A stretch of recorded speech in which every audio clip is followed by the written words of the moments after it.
You're listening to the Options Insider Radio Network, the home of the Options Podcast. For more quality options programs, visit theoptionsinsider.com or search for Options Insider Radio Network in your podcast provider of choice. Listeners can also access all of our programming through our mobile app available in the iTunes and Google Play stores. Select programs are also available via live stream at mixlr.com/options-insider. That's mixlr.com/options-insider. Don't forget to follow along with your favorite programs and submit your own questions for the hosts at twitter.com/options, stocktwits.com/options, facebook.com/theoptionsinsider, or via questions at theoptionsinsider.com.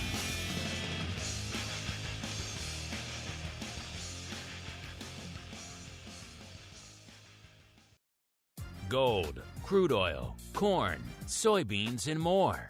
With so many tradable products, the futures options market can be an intimidating place. How can you possibly keep track of the latest trading developments across so many different products? Don't worry, we've got you covered. Welcome to This Week in Futures Options, the program designed to help active futures options traders stay on top of this ever-changing marketplace. Each week, we'll break down the top trades, hot products, volatility explosions, and much more. This Week in Futures Options streams live, so be sure to check out our live stream via the Mixlr app. That's MIXLR. Or join our live chat room at mixlr.com/options-insider. Whether you're an experienced veteran or a newcomer looking to separate the wheat from the lean hogs, This Week in Futures Options has the information you can't find anywhere else. This Week in Futures Options is brought to you by CME Group, the world's leading and most diverse futures and options exchange. For more information and educational resources about futures options at CME Group, visit cmegroup.com/options. And now, get ready to break down the latest futures options trading activity. It's time for This Week in Futures Options.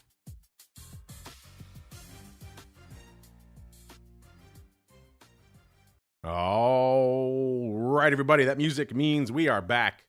It is time once again for TWIFO This Week in Futures Options, a program where we break down all the action in the world of futures options. See what's lighting up the tape over there at CME Group. My name, of course, Mark Longo from the optionsinsider.com, as well as on the network that so many of you enjoyed in 2025 and glad to see continue to do so in 2026.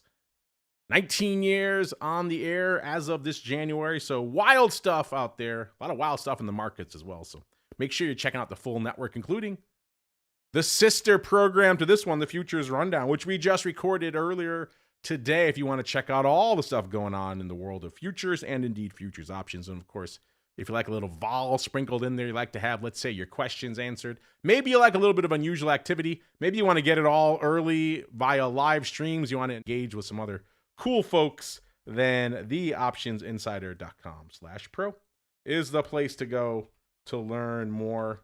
That allows you to get access to, let's say, the upcoming Volatility Deathmatch 2.0. Gonna be a banger. Be there or be square, as the kids say. As we see what's lighting up the tape, if you're saying, man, they're coming at us a little early this week, you are correct. I will be heading down to the Securities Traders Association of Chicago 100th anniversary event. They asked me to come in and talk a little bit about options history. Got some fun folks joining me to do just that on the stage. I'm not sure, we probably won't be able to put it out to the full network, but I do have a feeling I might be able to sneak something for our pro members. Yet another reason why the pro gets to have a lot of fun over there. Some true exclusives if you want to join us for that. Should be a good time, but that is why TWIFO is coming at you a day early, but not a dollar short. Nope. We're going right on in with a little bit of the old movers and shakers report. It's time to find out what's rallying on the light side and falling to the dark side at CME Group this week. It's time for the Movers and Shakers Report. All right, everyone, welcome to the Movers and Shakers Report, the portion of the show where we break down everything, lighting it up to the light side and to the dark side over there at CME Group. So far this week, like we said, coming at you one day early, so middle of the week out here this week. So not our usual frame of reference here on the show, only going back 6 days as opposed to 7. But that said, a lot's been going on over the past week. In fact, every week this year, something crazy has spun up on the geopolitical front that has led to a lot of vol, a lot of Sturm und Drang in the world of futures. And that is the case again this week, dialing up some heat over Greenland. Earlier this week, we saw equities take a bit on the chin. We saw metals get another lift skyward, all sorts of action out there across the broad spectrum of futures and indeed futures options. Our chat saying looks like Trump announcing a deal as we speak. We all know this administration is quick to announce things. We'll see what that means. Do we own Greenland now? What does that mean? I guess we'll find out. But yet another reason why, if you wait 5 minutes and re-rack these movers and shakers, might be a very different story. A lot of news breaking out there right now. But as we kicked off the show, what was lighting up the tape out there, listeners? Let's dive in because we've been looking at equities. I know that's a big focus for CME this year as well. So we're going to dive into a little bit of equity options talk. But before we get there, let's talk a little bit of vol out here this week, shall we, listeners? Vol is the other side of equities, and it's the other side of just about every complex we're going to talk about. You too can run your own CVol movers and shakers. Just head on over to CME Group and CVol, and just about every browser you're going to run out there, go to the aggregates tab, the 1 week range, and then from there, you're off to the races. If you did that, you would see that every complex so far this week, with the exception of one, is pinning the needle to the upside on the vol front. But go figure, there's a lot of noise out there in the markets on the geopolitical side. That usually amounts to a little bit more vol on the screen, and that is the case. Going to kick things off in treasuries, getting a little bit spicier. Man, they had really annihilated treasury vol. It was 67 1/3. Less than a week ago, shooting up today, up another 10 1/3 points just today, trading right around 83 1/4. So that is your high level for the week. So we were just talking about how anemic treasury vol is getting, roaring back to life this week on the back of all of this geopolitical drama. Below it, we have energy. Whenever there's tumult in the Middle East, listeners, it's going to be reflected in energy. We also have some seasonality at work there. So that 1-2 punch combining for a little bit of action out there on the energy CVol. Energy CVol right now, listeners, at a 69.35. That is the high level for the week. The low was a 60 even. So getting pretty low out there last week. Up 9.35 points over the past week. 60 exactly. Well, that's a huge pop, including up 8 1/3 points just today. So they are bringing the heat out here on the energy vol front out here this week. Wow. Aggregate energy vol. A little bit of seasonality, a little bit of dust up in the Middle East, and lo and behold, got some juice on the energy vol side. So if you were lamenting, saying, I don't know if it's worth harvesting any of the risk premium in some of these WTI or nat gas out there, maybe this week, changing your tune. Below, we have the commodities aggregate CVol, 45.80, up 4.65 points today. That is the high for the week, the low 40.71. So yet another. We're 3 for 3 now on pinning the needle to the upside so far this week. Below, we have the metals. You know the metals are exploding, both in price and in vol. Again, everyone equates downside movements to increases in volatility. That is very much an equity perspective. There are a lot of commodities where the risk and the vol is to the upside, and certainly when things get explosive, as they have been lately in the precious metals in particular, you're going to see a lot more vol with these movements, and that's what we're seeing right now. Metals aggregate CVol, 34 1/4, up nearly 2.5 points today. That is the high for the week, the low 31.82. So again, pinning the needle to the upside right now. Below it, we have the FX CVol, 7.08, up a full point just today. So again, talk of resuming trade wars out there. That's going to add a little juice even to the sleepy realm of FX. The low was 6.01 last week, so up over a full point in FX vol. Pretty much all of that coming today. But in the below it, we have the Treasury price vol. So the Treasury price vol was at a 4 even, actually below it. It was a 3.71 last week, which again, it's getting to the point where it's almost hard to talk about. It's so low. Gaining back quite a bit, up to a 460, up 0.6 of a point just today. That is the high for the week. Again, the low 3.71. And then below it, the lone loser on the week on the CVOL front, we have the ag products. Ag products CVOL 17.18. Hanging out kind of in the middle, lower band of its range. The high was about 17.5, the low 17.07. So coming in towards the lower end of that range. Again, one of the few products out there that is taking a bit of a break out there on the vol front. Speaking of taking a bit of a break, we were taking a bit of a break from the movers and shakers. But now we're back. No rest for the wicked, listeners. Again, looking at the data, it's a shortened week, obviously, from our usual frame of reference. So that was throwing a little bit of a gremlin in our systems out here. But I think we've got it all ironed out right now. And again, looking at our movers and shakers for the week, it is mostly biased towards the green. And of course, the largest percentage mover is to the green. Can you guess what it is? I guess we'll find out. Listen, this is a wild move here for number one. But we'll get there. Number 5 to the light side this week, listeners. It's rough rice. It is not a rough week for rough rice. It is a heck of a week, up nearly 5.25% for the number 5 spot out there this week. Number 4, heating oil, getting a nice lift on the back of some seasonality, to put it mildly. Getting pretty cold out there, listeners. Up 5.8% this week. Number 3, going to the ags, another oil, but this time soybean oil. Up almost 6.5%. So a little bit of green on the ag screen this week. Number 2, to the softs we go. It is lumber, up nearly 10% so far this week, 9.86%. And then the big dog. This is kind of a wild number. I'm going to dig into this again after the show. But again, just an absolutely wild number. I'll have to look in to see if there's some futures rolls gumming up the works there, listeners. We talked about this before, the challenge of futures data, constant maturity versus, rolling front month. Sometimes when you roll the front month, it causes these extreme moves. But either way, we all know at the end of the day, nat gas is up right now and up hard. Again, polar vortex swinging into town is going to do that. January is the prime time of the year for seasonality in nat gas, hence a nearly 57% increase in that contract. It was number 1 to the dark side last week, off nearly 8% out there. That is an absolutely wild number.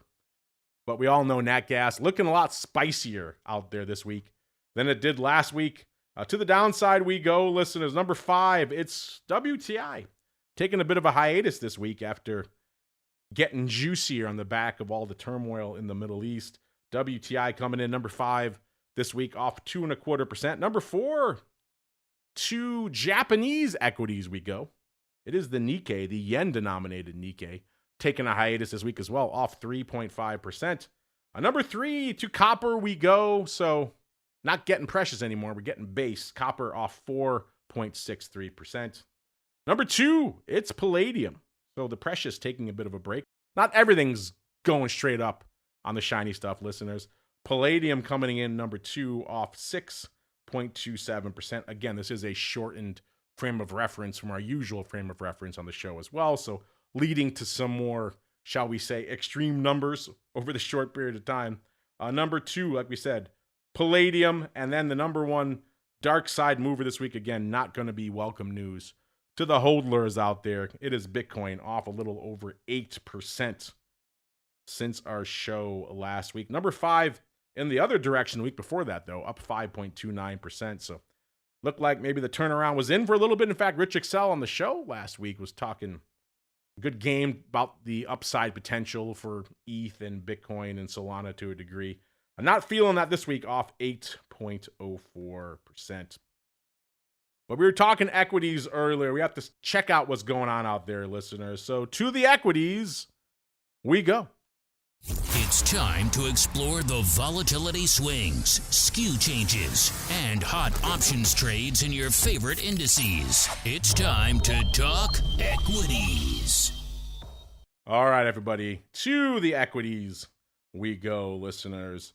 And we were talking on the show last week. It does seem like there is a pronounced rotation out of large caps, and particular tech large caps, and into some of these smaller, more bite-sized names out there, aka the small caps out there, listeners. So we talked about that last week on the show with Rich Excel, and that is something that merits some further attention when we talked, obviously, about small caps last week. And it's been a banger year for all things small caps, listeners, up over 7% so far year to date, about 7.3%. Popping a wee bit again today on the backs of what is apparently some, at least so far, optimistic news on the Greenland front, popping 1.75% just today. So if you were looking into that small caps trade, it is getting more robust by the minute. The good news, we were actually on the backs of this Greenland trade actually looking red so far for the year in the Nasdaq.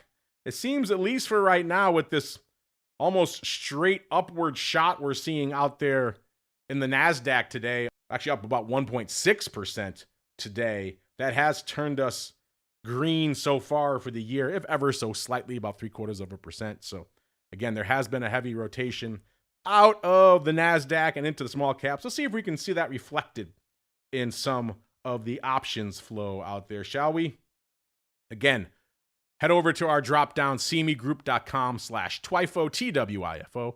TWIO, TWIO will also work. And if you don't have a CME account, you have to make one. It takes a couple of seconds, or just log in if you already have one. And then once you're there, you're going to go in that asset class drop-down, listeners, and you go down a few slots to the equity indexes. Product category, you're going to go to a U.S. index E-mini. And then from there, we talked small caps last week. Let's talk the other side of that coin. Let's go to the big tech out there this week, shall we? Let's go to the Nasdaq in particular, because it is so tech heavy out there. Have we been seeing a lot of action out there in the Nasdaq this week? The answer was yes.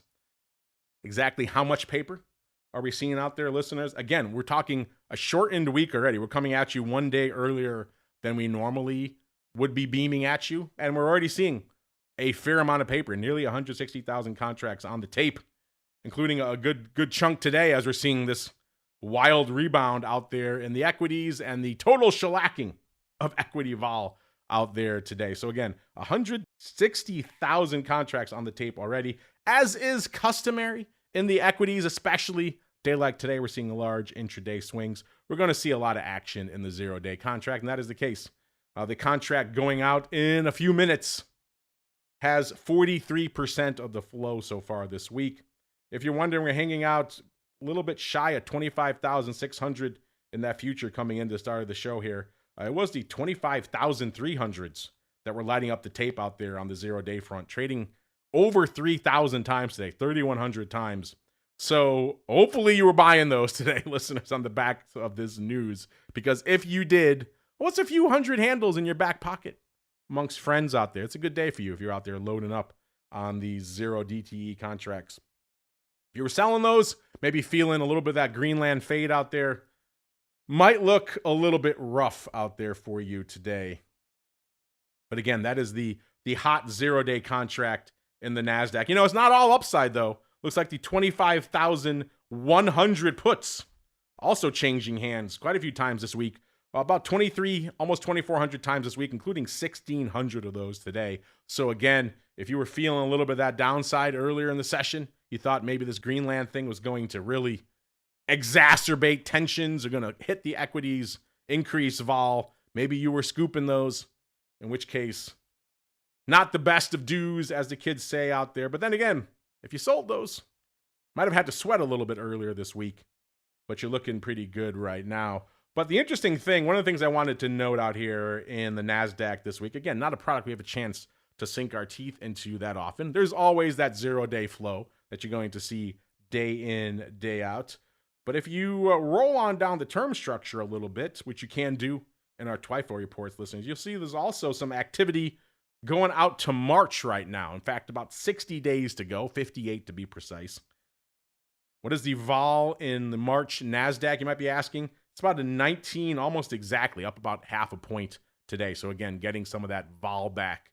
This week, again, if you just look at the last few minutes, a lot of that vol coming back to earth a little bit out there as we're seeing wild moves in the equities right now. If you're wondering, how is the skew shaping up going out about 2 months in the Nasdaq right now? You know the puts are going to be bid and the calls are going to be offered. That is how equities tend to trade at the end of the day. The question is how much? And the answer is quite a bit. Those puts were pretty juicy coming into the start of the show. In fact, they were pretty juicy last week on the show as well. They were almost 20% bid last week, 19.7% bid. This week, even juicier, 20.2% bid. So clearly, folks paying up for a little bit of downside in the Nasdaq for obvious reasons. We just talked about the rotation out of big tech. We're also seeing a lot of drama to kick off the year in the equity markets. So not surprising that folks would be bidding up the put skew out there. What's going on the call skew? Folks have been crushing the heck out of the upside in Nasdaq options. Again, going back to that rotation trade we were seeing earlier, that is certainly being reflected in this skew. The calls were 13.8% discounted, so a hefty discount to the calls, which again is welcome news if you think there's more upside to come in the Nasdaq, because they're giving them to you not just for a low absolute vol level, but also the skew is quite cheap as well. It's still about 13.5% cheap on these March Nasdaq options as well. So again, if you're feeling a little bullish, you want to take a little bit of a nibble, not the most expensive time to do so. Is that what folks are doing in March? The answer is no, listeners. The folks in March appear to be slinging a whole heck of a lot of puts out there. In particular, the big dog in March right now are the March 24,000 puts. These have changed hands quite a bit so far this week. Total of about almost 2,000 hitting the tape. Right? Again, it's a shortened holiday week, so we're going to see more probably piling in later on in the week. We have a total of nearly 1,000 going up just today. So again, 24,000 puts. That's an interesting level.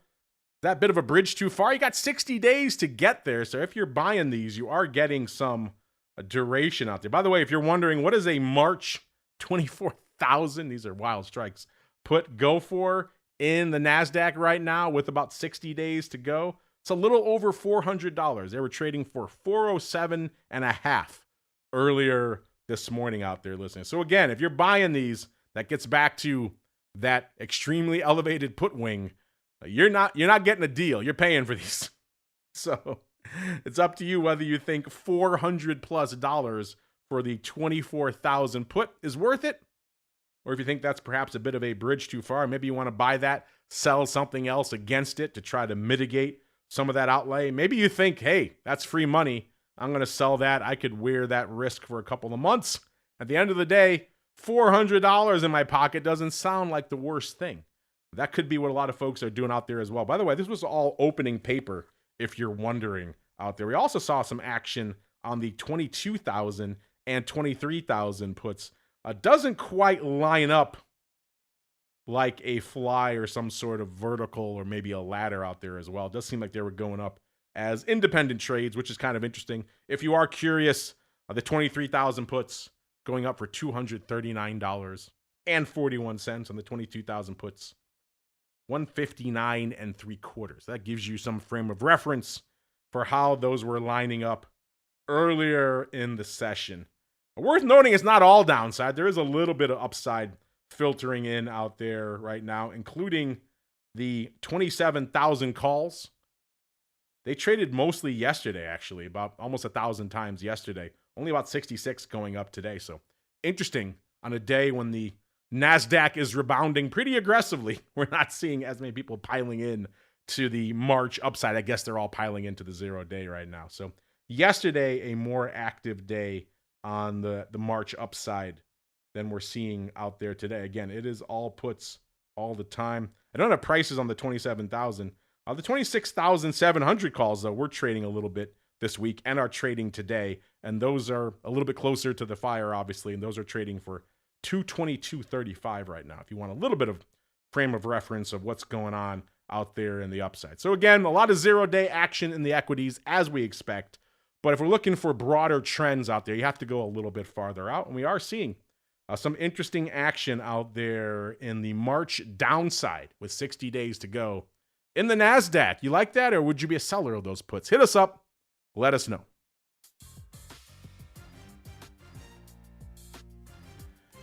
All right, that is going to do it for us on this Just the Facts, Ma'am edition of This Week in Futures Options. Wild stuff going on. Again, our schedule very much in flux this week. We will have a Thor coming at you after the bell today, so if you want a little bit of hot options activity reports on the equity options side, stay tuned for that coming at you after the closing bell today. We'll see what we're able to get out on the live side tomorrow. Probably going to be a lot more on-demand stuff hitting the network tomorrow, as again, we'll be shuffling around to the conference and connectivity at those venues. Always a crapshoot. But don't worry, if you're hanging out in the Pro, you already got a lot of tomorrow's content, so don't worry, you're not missing anything. Again, another reason why you should be hanging out in the Pro, including the upcoming Vol Deathmatch 2.0. Be there or be square. We will be back with some form of content tomorrow. Of course, Thor after the bell.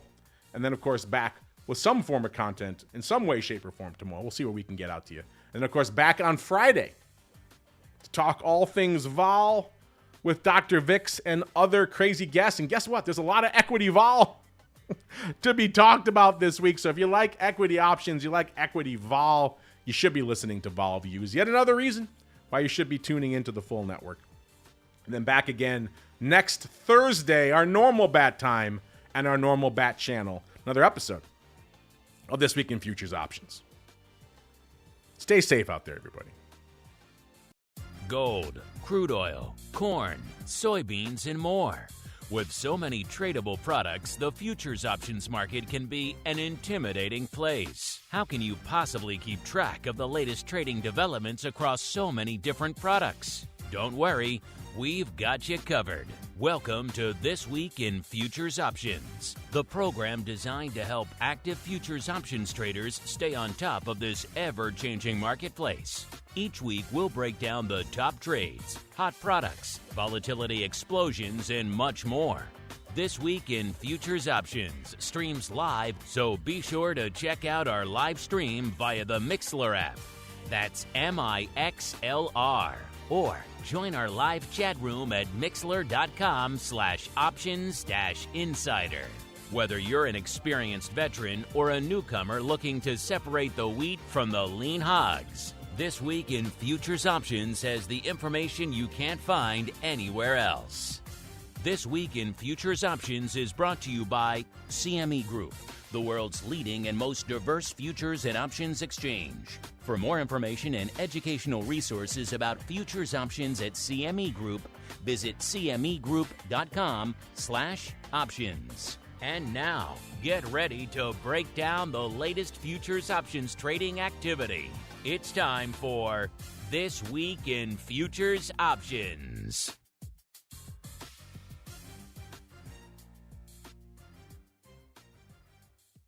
You're listening to the Options Insider Radio Network, the home of the Options Podcast. For more quality options programs, visit theoptionsinsider.com or search for Options Insider Radio Network in your podcast provider of choice. Listeners can also access all of our programming through our mobile app available in the iTunes and Google Play stores. Select programs are also available via live stream at mixlr.com/options-insider.